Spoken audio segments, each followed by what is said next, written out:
Hello everyone, my name is Hasti and I'm a PhD candidate working with Glenn Kapsak and Nikki Nilsson at Swinburne University, and I'm going to share the results of our recent paper, Disentangling the Multi-Phase Circumgalactic Medium shared between a dwarf and a massive star-forming galaxy at redshift point 4.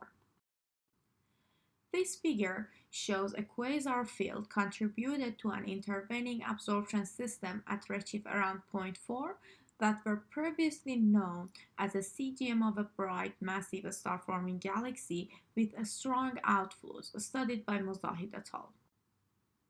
This CGM absorption is a multi-phase system, including various ions of the low and high ionized phases of gas, with completely distinct kinematic structures, that is shown in the figure.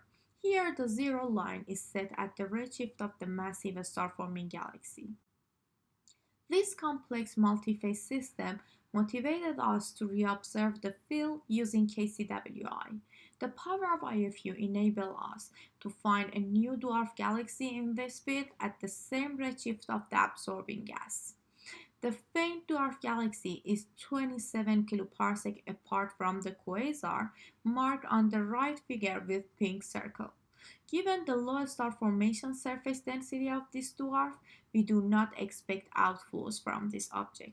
The dwarf is only 21 km per second redshifted from the massive distant galaxy.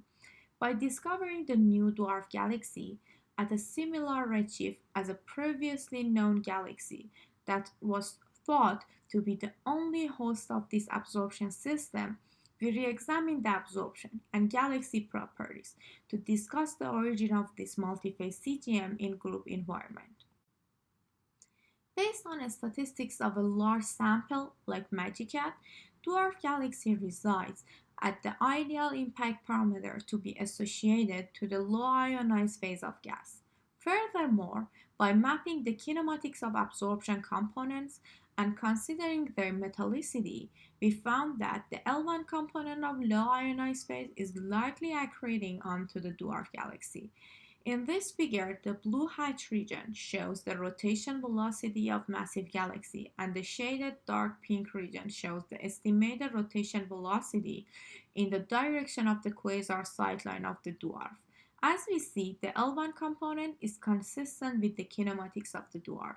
However, L2 and L3 components of this phase are not associated to none of the galaxies in kinematic space and could be related to intergalactic gas transfers between the two galaxies.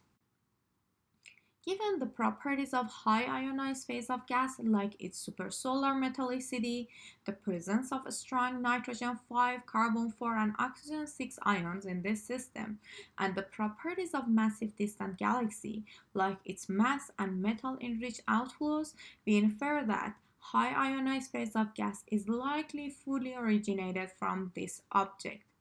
As you see in this figure that shows the distribution of oxygen 6 column density as a function of galaxy halo mass, and the trend implies that the column density of oxygen 6 is greatest for galaxies of 10 to the 12 solar mass. Here, the orange points are the simulated galaxies, solid blue diamonds represent the group environments, and the smaller open blue diamonds refer to the isolated galaxies. Based on this trend, the mass of dwarf galaxy is too small to contribute a significant amount of oxygen 6 column density. In summary, our work implies that CGM is a multi-phase, multi-origin environment. It also emphasizes the importance of performing component by component analysis whenever possible to disentangling the origin of CGM. And finally, some of the studies could suffer from incompleteness in their spectroscopic sample. If you're interested in detailed analysis and results of this study, I encourage you to check out the paper. Thank you.